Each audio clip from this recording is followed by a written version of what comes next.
And it's Frankly Speaking time, where truth is our mission, rally our realm, set as we see it, and frankly as well. To Frankly Joe, if you want to know what's happening in Lynn, log into Lynnhappens.com. It's a calendar website conceived by Seth Albaum that lists all there is and will be happening in Lynn and more. Lynnhappens provides a platform for civic discourse and involvement. It welcomes opinions as letters to the editor. It features photos, audios, videos, and values and encourages creative content. Seth Albaum definitely taps into the rhythm that is Lynn. Whether it's Beyond the Walls or Red Rock Concerts, the Cultural District, or neighborhood organizations, Lynnhappens captures it all. And it's our pleasure to introduce Seth Albaum. How are you doing? Good, thanks for having me. Oh, Mom, I love what you do, to be honest with you. I mean, I wanted you here because I think that this is precisely what Lynn needs, what you're doing. Thank you. Was that it? Thank you? I mean... Well, I had a similar idea when I moved here in 2007, knowing a lot less than I do now about the city. Yes. I lived in Jamaica Plain 9 years. Mm-hmm. They raised the rent. I was priced out. I said I could pay a mortgage for this. I could pay a mortgage for less than this rent. So that's what I did. I came to the North Shore. I did not have as many preconceived notions about Lynn as others may have. Sure, I watched the news, but I didn't. Not as the city of sin, that didn't affect you, huh? That little jingle? No, I mean, I saw. People were telling me things when I moved to Jamaica Plain, not to move there, that it wasn't safe. And I wasn't in the hip part of Jamaica Plain. I got a news flash for you. My oldest daughter lives in Jamaica Plains on Thomas Street. Yeah. Off of Center? Is it called Center Street? Yeah. Yes, it is. So I'm away from that. Okay. Where so I used to live. In other words, what you really did is you upgraded. You went from Jamaica Plains to Lynn. That's an upgrade. It was an upgrade, and for a lot less money, too. Oh, yeah. Yeah. I agree. My daughter won't do it, but I keep telling her, I said, I'm not, you know.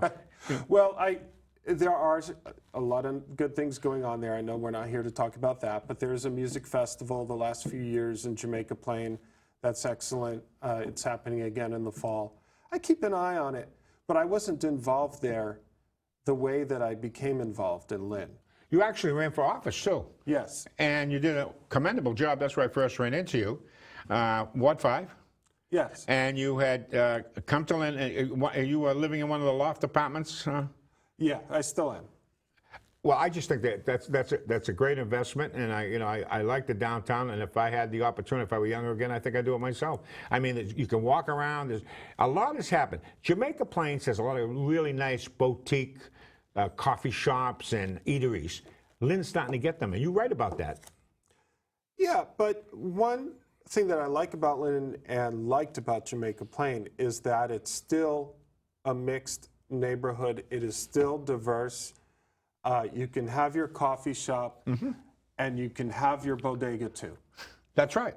And that variety is what I thrive on. I was born in New York City. I don't always say that, but now I'm telling the entire... Why, yes, but I'm not a baseball fan, so it doesn't matter. But wait a second. New York City is generic. There's Queens, there's the Bronx, right, there's Brooklyn. Right. My family is sort of cross-borough. In fact, it was a little bit of a scandal. See, my father was Lower East Side in Brooklyn, and his mother said you had to have the wedding in Brooklyn. And my mother grew up in Washington Heights. Okay, these are real New York City neighborhoods. I'm not talking just anywhere Brooklyn. And I'm talking Washington, right. Not fashionable Brooklyn, and it wasn't back then. And Washington Heights, though real estate brokers may try, is still not that kind of fashionable. But yeah, and my grandparents up in Washington Heights said, no, you have it up here. And my parents said, forget that. We'll have it in Queens. Yeah. Well, that's the spice of life. Oh, so you grew up in New York. Yeah. Let me get a little biog on you. So you grew up in New York, educated in New York? No. Educated? When you say we? Well, New York City in the 70s, as you know, was that was the famous newspaper headline, President in New York dropped dead. Was it Ford? Yes. Yeah. Okay. No, dropped dead? The president? No, Ford, it's famous cover of a tabloid newspaper. And I'm trying to remember exactly That's the wording. okay. I don't But, remember. Someone out there knows, let us know. Go ahead. Yeah.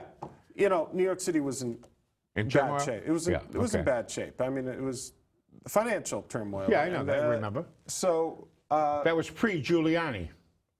it was pre-Dinkins. It was pre-Koch. It was before Koch. Eddie Cox was I found him to be a fascinating.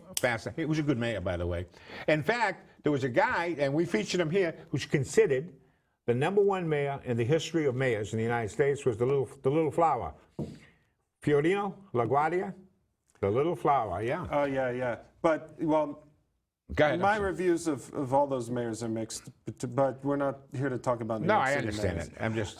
Yeah, so, you know, we moved to an apartment outside the city and, you know, just north of the city and different areas around the city, you know, eventually settling in Jersey, and I'm not ashamed of that either.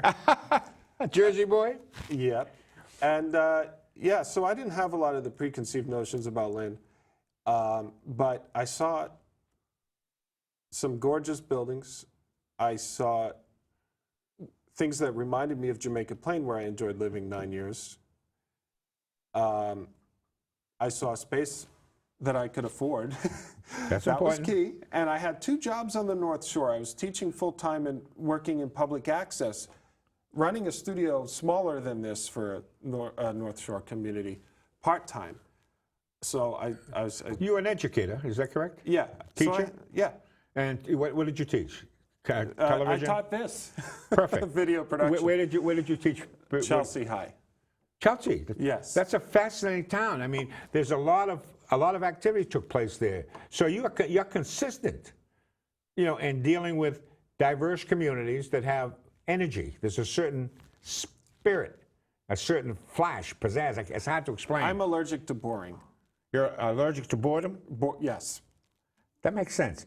So how did you get to not Lynn? How did you get to Massachusetts? How's that? Is that a good question? Emerson College. You went to Emerson? Yes. Oh my God, I love that place on Boylston Street. That's where it was at the time. Yes. It's spread. That's right. Because now I noticed that down by the Common, as you swing to the south side of the Common, those buildings you're going up, you took over a theater.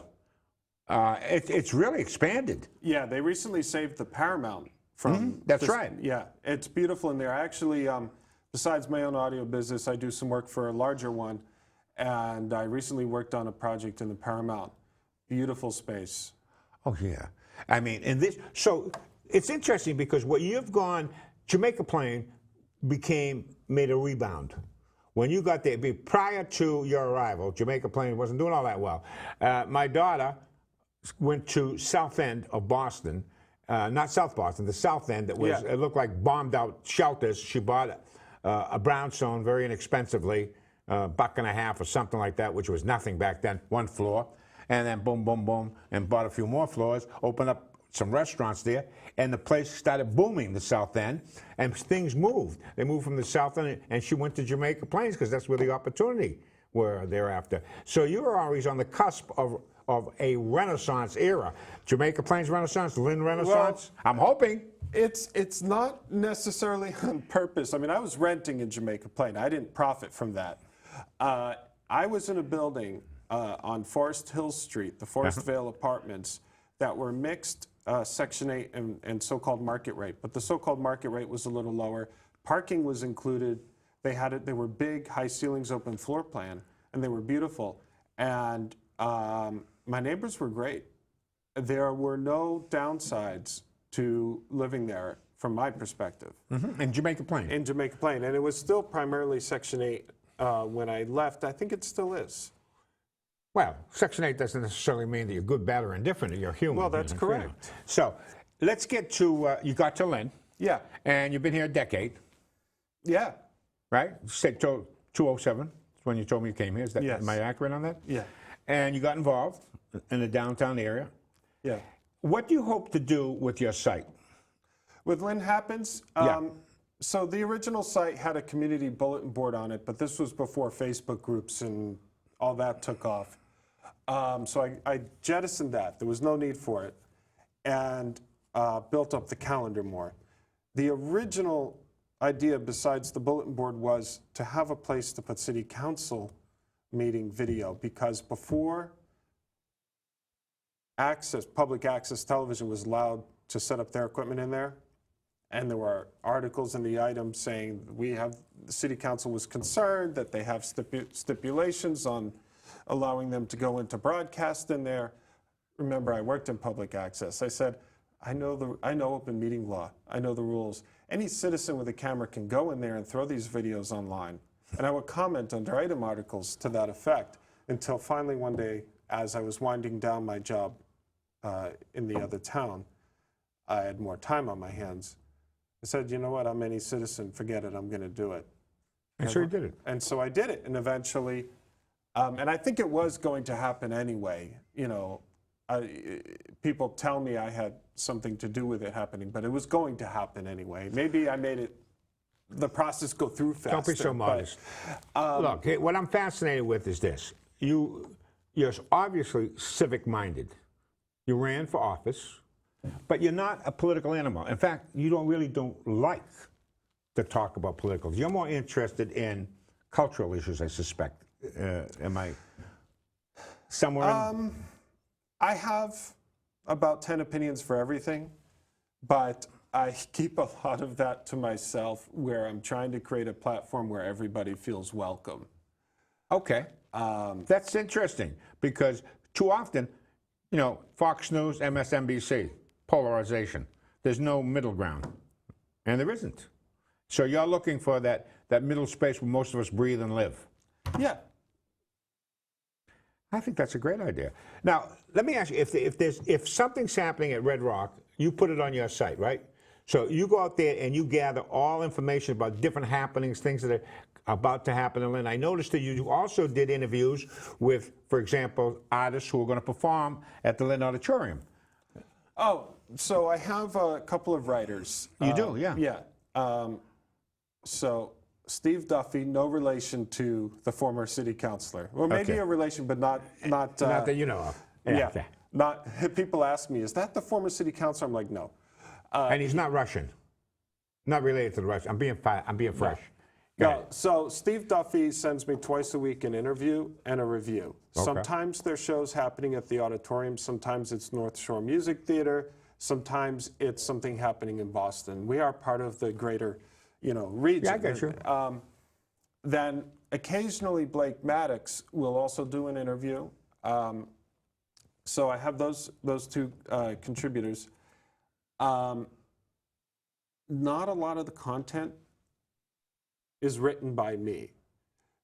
They're events listings. It is an event-driven website. The tagline really should be, Lynnhappens, it's what happens in Lynn. Post facto or before? So you talk about the past, the present, and the future? Well, I try to do both. So there's the calendar. I got you. I understand So when you that go point. to the site, click on the Happens calendar link, and here's everything that's going to happen. But you do Occasionally- reviews. Wait a minute, hold it. You do reviews. Well, other people do reviews. Well, but your site has reviews. Yes. Okay. Your site also do they, like the Gallicum Gourmet, do you have, like, for example, write-ups about, okay, Building 45 or District 45 just opened, and Bob Tucker was telling me how wonderful it is on his website, and I looked it up and I may take a flyer at it. You get what I mean? I may go there for a meal. Do you go and say, boy, this is a great... I noticed that you wrote about, is it the White Rose Cafe? I covered events there. So if you have entertainment, Yeah. I'll probably show up eventually to You cover... talk about live entertainment? Yes. Okay. To cover what's happening there. I don't review establishments. So you're not a critic? No. You just say, the judgment is to be made by those people who go there. Yeah, pretty much. That's what you're doing. So if you have original live entertainment, I'll show up with a camera. I'll take some pictures. I did a series called Bars of Lynn. Bars, B-A-R-S? Yes. Like, okay. A while ago. And the goal was to go to every Lynn bar. I almost made it. There were a couple bars where one I was not allowed in, I'm not going to say names. One I was not allowed into with my camera. Another one, I knew not to take out my camera. But I almost completed it. And of course, some closed, some opened since then. so I could always revisit it. And I would just go in and describe it. I did not review it. I did not critique it. I would show the people. I would explain the entertainment they had, if they had any, and just kind of get the essence of it. That's what I talked about. You tap into the rhythm. That's what I like about what you do. It's almost, communities, Jamaica Plains, where you grew up in New York, in Jersey, wherever you were, every community has a rhythm, You tapped into that. And Lynn, that's what I like about your site. And I wasn't aware of it. It was brought to my attention by my son, who's very active in music and the music theater. And by the way, you're a lover of music yourself. Yeah. And this is one of the things that you mentioned to me off here, that there was a disconnect between your ability and what you understood. With music, yeah. So I can't play music. It's in my head. In my head, it sounds brilliant, but throw an instrument at me and that's it. Yeah. So, so I became a DJ. But I also am a live sound engineer, and I put together a concert series. We're in season 3 of New Music in the Square. Oh, that's interesting. And it's in Central Square. Yeah. This year, we partnered with White Rose. Okay. So I do have, you're right to bring up White Rose. I have a relationship with them where they helped with some of the booking and some of the logistics at a time I was very busy with work. And we were able to make Lynnhappens / White Rose New Music in the Square season 3. So what's different about this concert series is that I originally was looking for a bar, someplace to book bands indoors. Yeah. Getting venues in Lynn to do original bands, where they not cover bands, it's hard because they need to make a buck. They need to pay the bills, and it's a risk on their part to take an original band, and book them. So I brought it outside where that's not a concern, and with permission from the city and discussions with my ward counselor. New Music in the Square every Wednesday. It's 6 to 7 p.m., timed for when people start coming off the commuter rail. They see it there. Right on the traffic island in Central Square. It's a pretty big traffic island. It has grass. And, we don't close the street because we want people to drive by and see it, walk by and see it. Some people stop. How do you amp it? How do you get your sound? There's power there. There is? Yeah, there's power on the island. And depending on the band, that determines the size of the PA system that I might use. In fact, this coming Wednesday is somebody you might know, long time, I think he was born in Lynn, Tony Gallo. Yes. So he has an album of originals coming out. He recently released a new video, which is on Lynnhappens. And he's performing originals this Wednesday at 6 o'clock in Central Square with the Strung Out Playboys. And the other thing about New Music in the Square, you could be any genre of music as long as you're playing your own tunes. You're allowed 2 cover songs per set, though. How does one line up in order to perform? Well, this season, the audition? Or? No. This season's booked already. I mean, I might watch a video of your band on YouTube from another performance. Also working with White Rose is good because maybe they played in there a couple times. So either I saw them or Kato from White Rose. She knows they're good. I trust her judgment. She's a music fanatic. The musicians do this for exposure, correct? They get paid. They get paid? I mean, I can't pay them a lot, but they get paid because we have sponsors. I don't know if it's okay to mention sponsors on the Whatever, air. go ahead. We have a couple of new sponsors for this season. So Red Rock Insurance Group, that's a new company in Central Square. Free Wind Travel, they're right next door to White Rose. White Rose, of course. Lynn Museum, Lynn Arts actually is a sponsor. They recognize its importance. Lynn Area Chamber of Commerce, they recognize its importance. And the Downtown Lynn Neighborhood Association, which I'm involved in as well. You said a key word, recognizing its importance. And it is important. So explain to the folks out there why it's important. Why it's important? Yeah, from your perspective. Well, you know, it's a vibrant downtown full of talented people, and they need a place where they can play. I So like the took word it out- vibrant. Go ahead. So I took it outside. Let them play outside. You know, the musicians have to come outside and air out a little every once in a while. But I like to see people out in the street. That's really it too. I love that people walk by, people of all ages and backgrounds, and they'll stay a while. That's Sometimes energy. they stay the whole show. It is energy. Tell me about your view of Beyond Walls. Well, disclaimer, I was involved. Yeah, I understand that.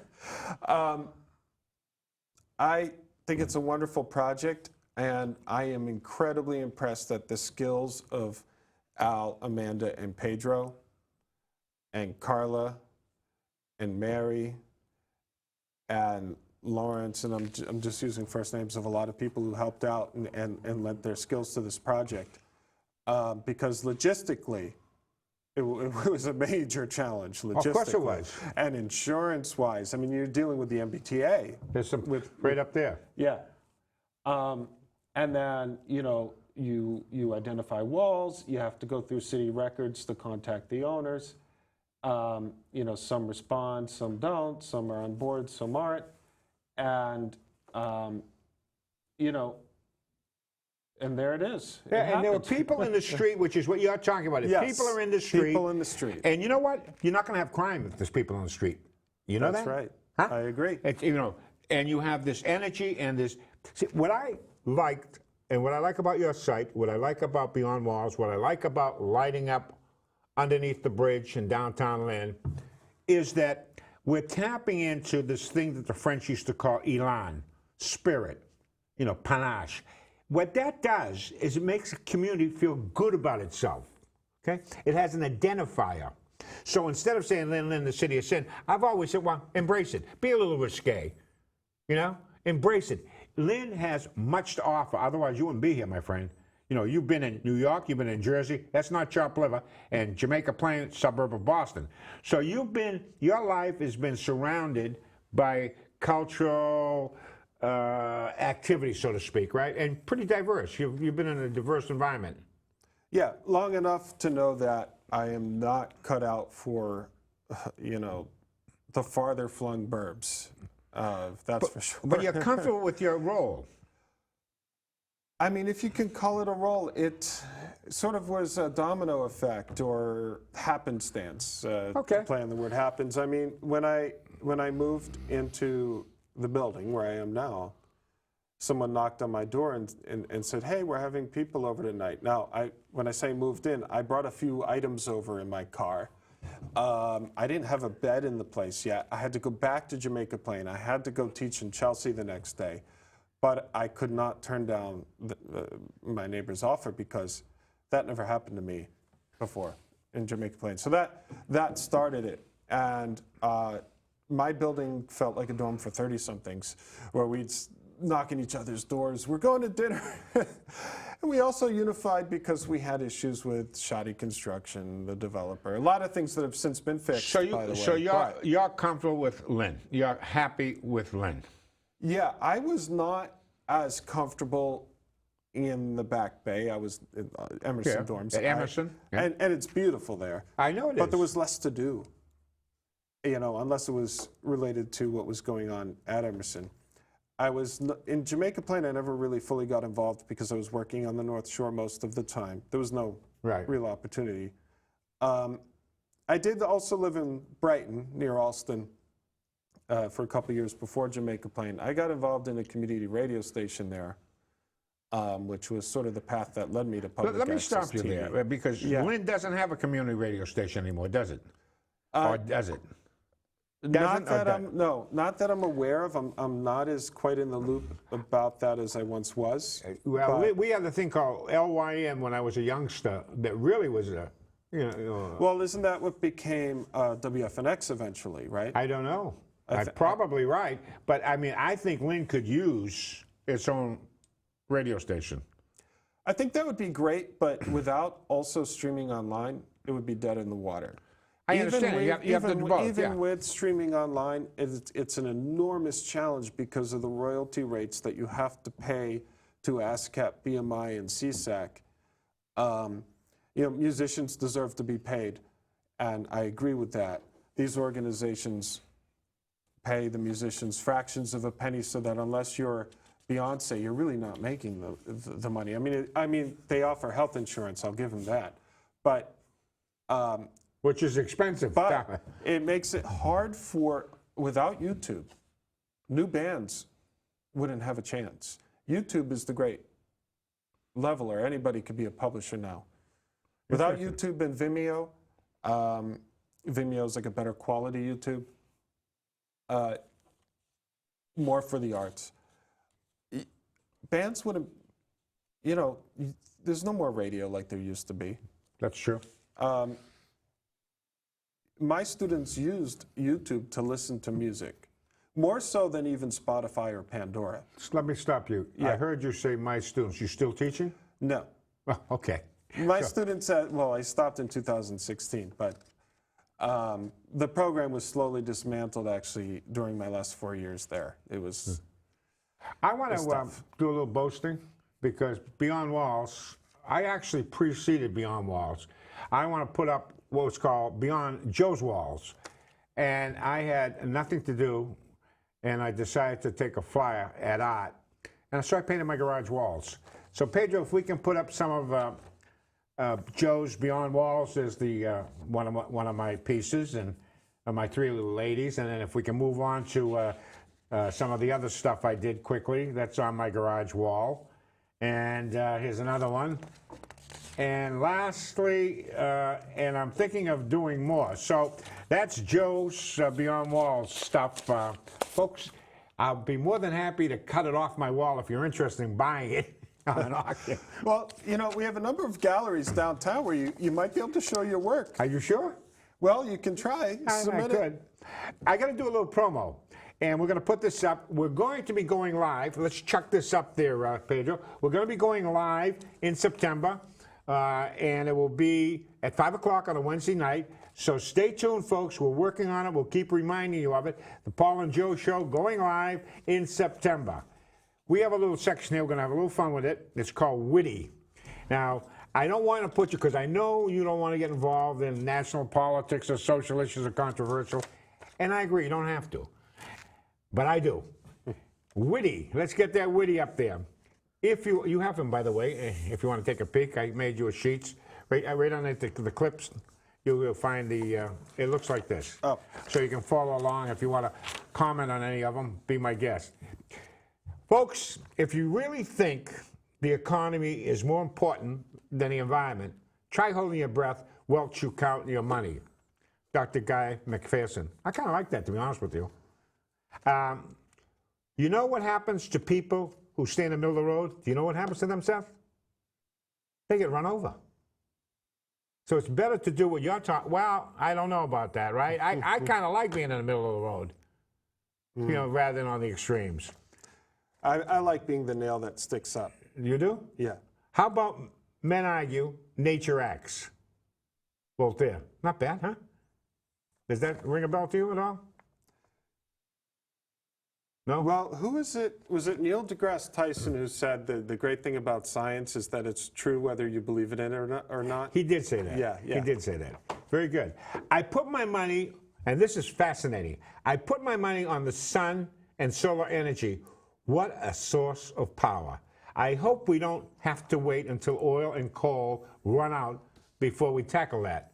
Thomas Edison, of all people, back in 1931. I thought that date was important too, Yeah. Facts, he was great when he wasn't stealing from Tesla. Nikolai. Nikolai right. Tesla. Nikolai. Yeah. What do you call a stolen Tesla? An Edison.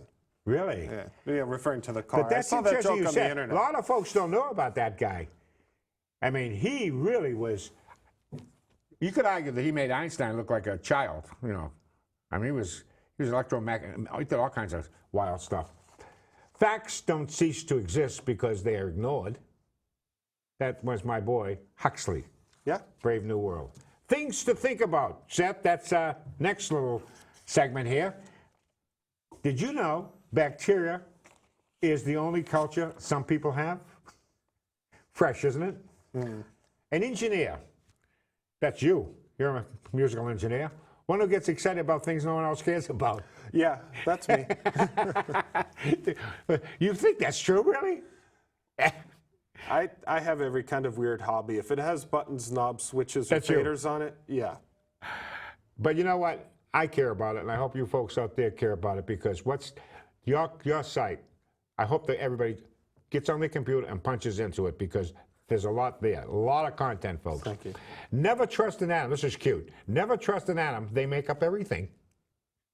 That's a good play on words. Definition of stupid.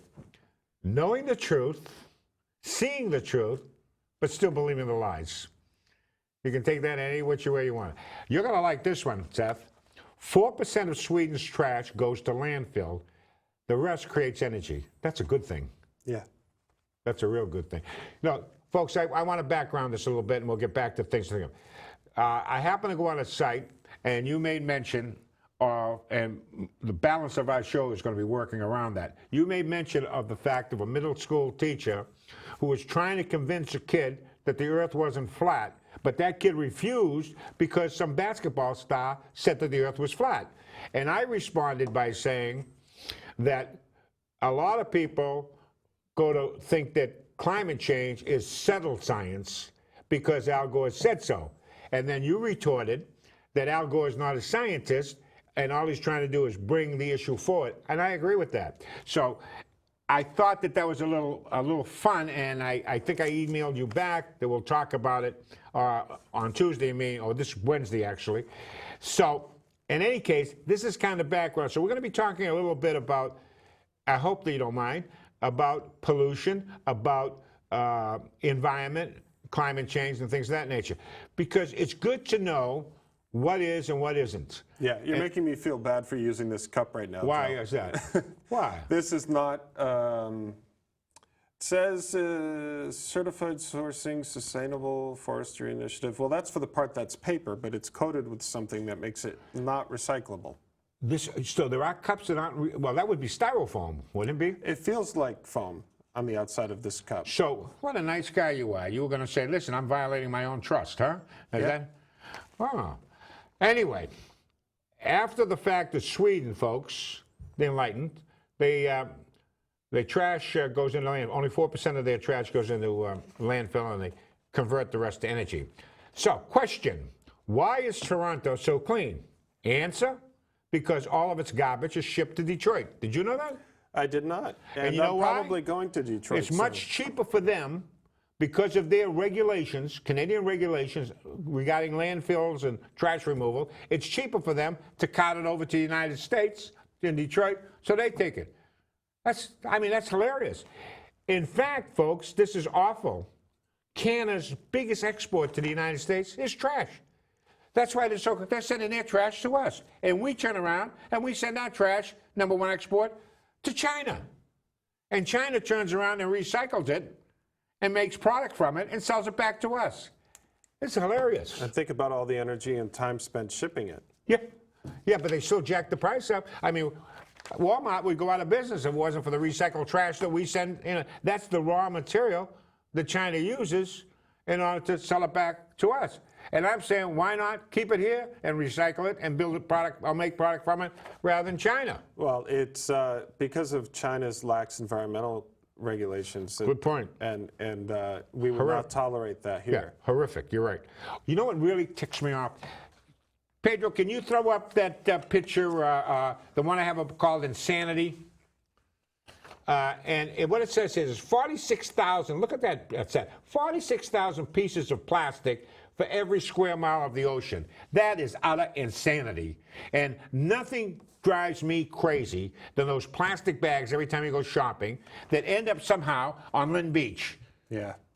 That, to me, and there's pictures. If you take a look at some of these Southeast Asian countries, like Thailand and Indonesia, I don't buy any farmed shrimp from those places because of the pollution that I see in the water. They just, everything floating out there. It's terrible. I think it was a city in India, I forget which one, that banned plastic. Like they just, no more plastic containers. They shouldn't. They shouldn't. And, you know, that's a simple law to pass, to be honest with you. I think, what is it, Brookline and one other town in Massachusetts banned plastic bags. One banned plastic water bottles. They can be recycled, though, can't they? They can be. My bedroom carpet is supposedly made from them. See, if you can recycle it, I'm not as adverse to it. But those plastic bags that you get shopping, that everything slips out of them anyhow, Yeah. you can't do a thing with them. You can't put them in the recycling bin, Seth. They won't allow you to because it clogs up the machinery, right? Yeah. And I don't know what the biodegradable element is on them, but I bet you it's infinity. It's a bit of a stretch to call them that. Yeah. Now, I don't know if this one, put this one up if you would, and it's called Ecocide. And this woman here, Lagarde, I believe that she is the head of the World Bank, isn't it? Monetary Fund? I'm not sure. I don't know. But she's not chopped liver. And there's some, you know, that visually is a fascinating piece because there is some truth to that. And so I'm not going to argue that fossil fuels aren't problematic. I'm going to say they are. What my problem is, how significant is it? And will we have time as a species to correct it? That's the thing that I'm, you know, which leads me to my mark it down, which is an inconvenient truth. And you're the genesis of all this, Mr. Albaum. I am. Okay, are you ready? You have to take credit for my flight of fancy here. The day Al Gore was born, there were 130,000 glaciers on planet Earth. As we speak, Mr. Albaum, there are 130,000 glaciers on Earth. A very inconvenient truth for Al Gore. Now, The Snows of Kilimanjaro, a book I read many years ago by Ernest Hemingway. The picture was great. In effect, he claimed back in, I think the Inconvenient Truth was, the film came out in 2006, about a decade ago. Yeah, about I when you actually moved to haven't Lynn. seen it. Neither have I, but, you know, I'm picking this up from reviews. Now, folks, I didn't see it, but these are reviews. According to the reviews, he said that the snows of Kilimanjaro, which happens to be the highest peak in Africa, I believe it's in Kenya, so right on the equator, he said it would be within a decade that snow would be gone. Well, it didn't happen.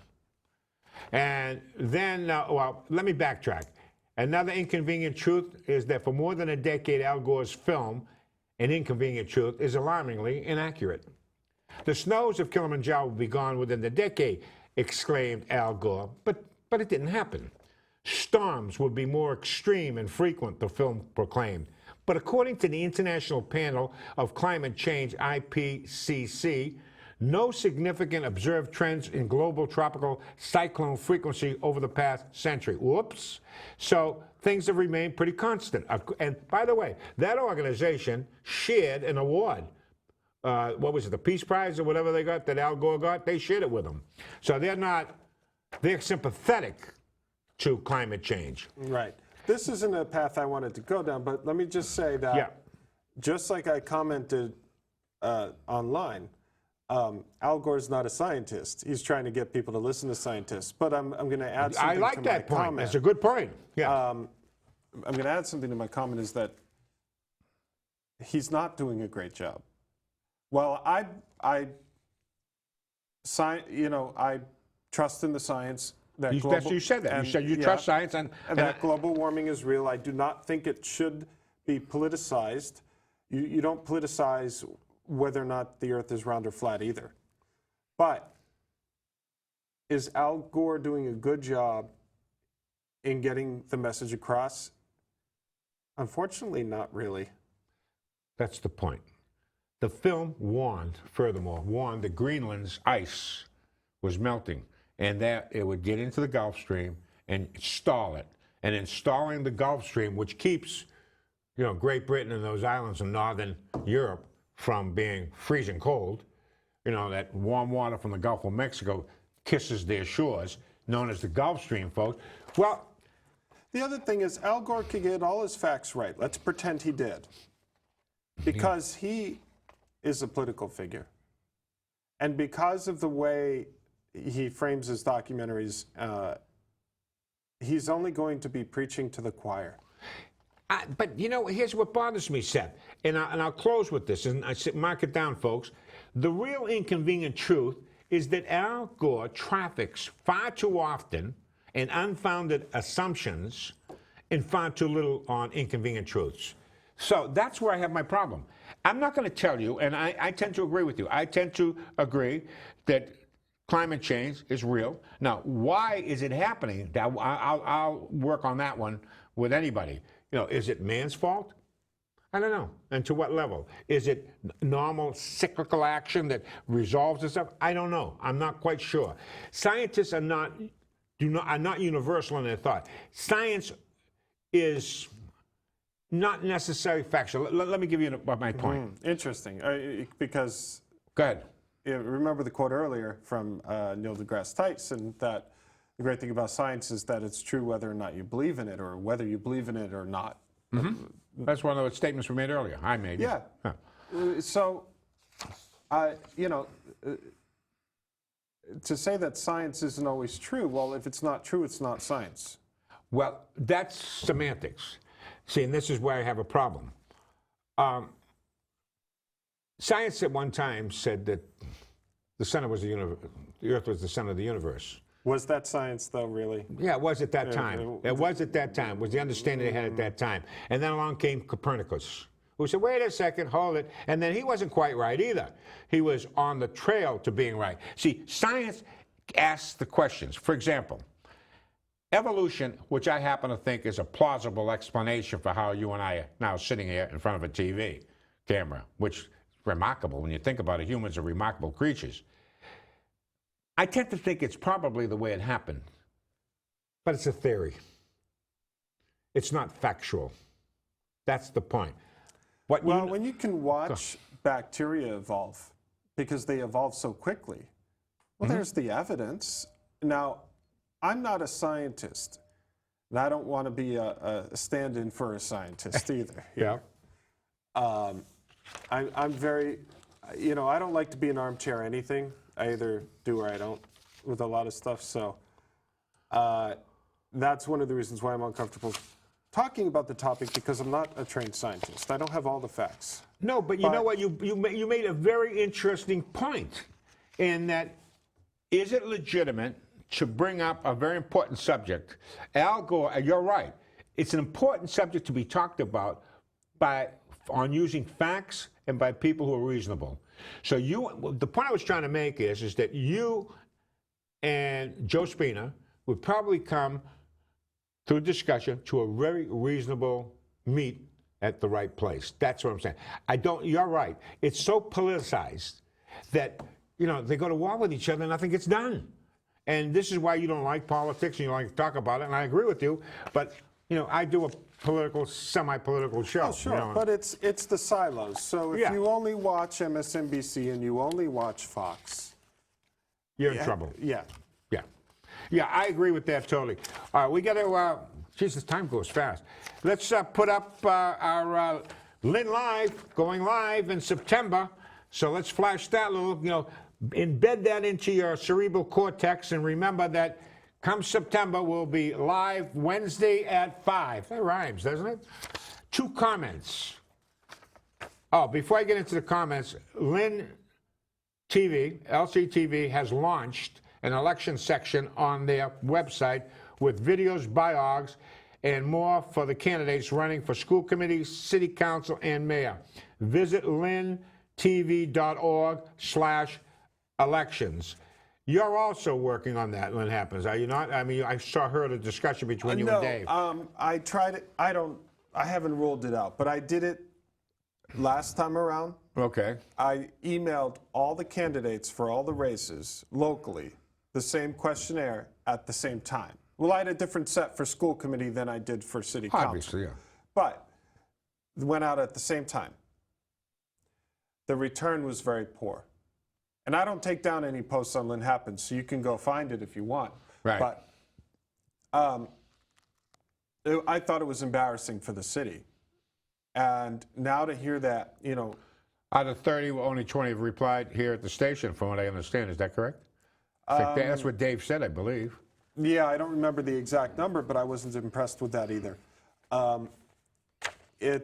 mean, you're asking for people's votes, and you're running to represent them, and you can't make the time to use a platform to address a set of questions.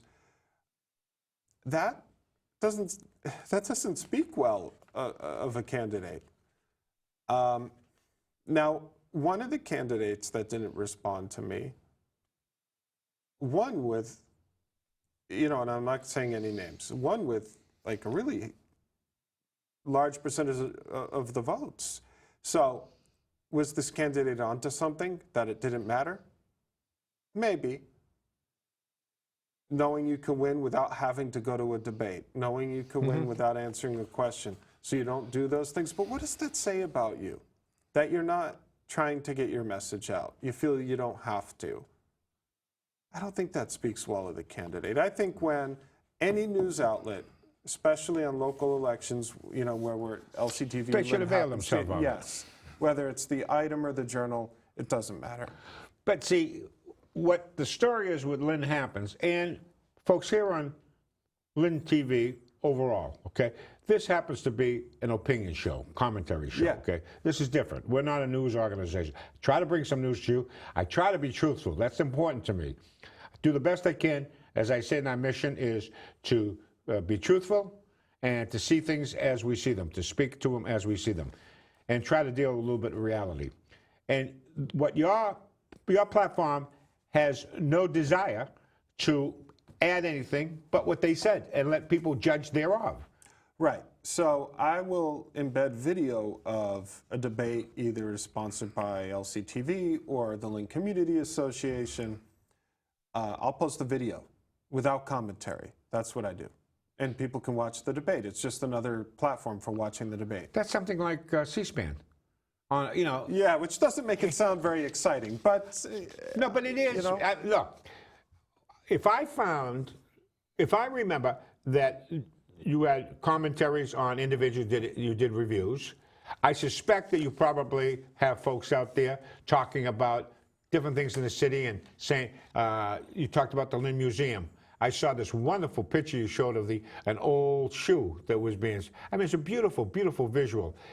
They say, you know, a picture tells 1,000 words, right? And so you're showing a lot of that, and that's good.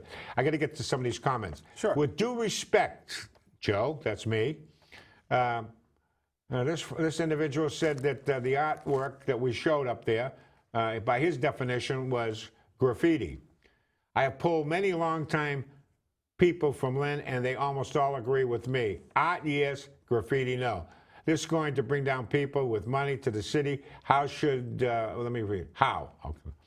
Should have been freestanding paintings about the city by local and other artists. On entire canvases of a wall makes it look like an LA ghetto.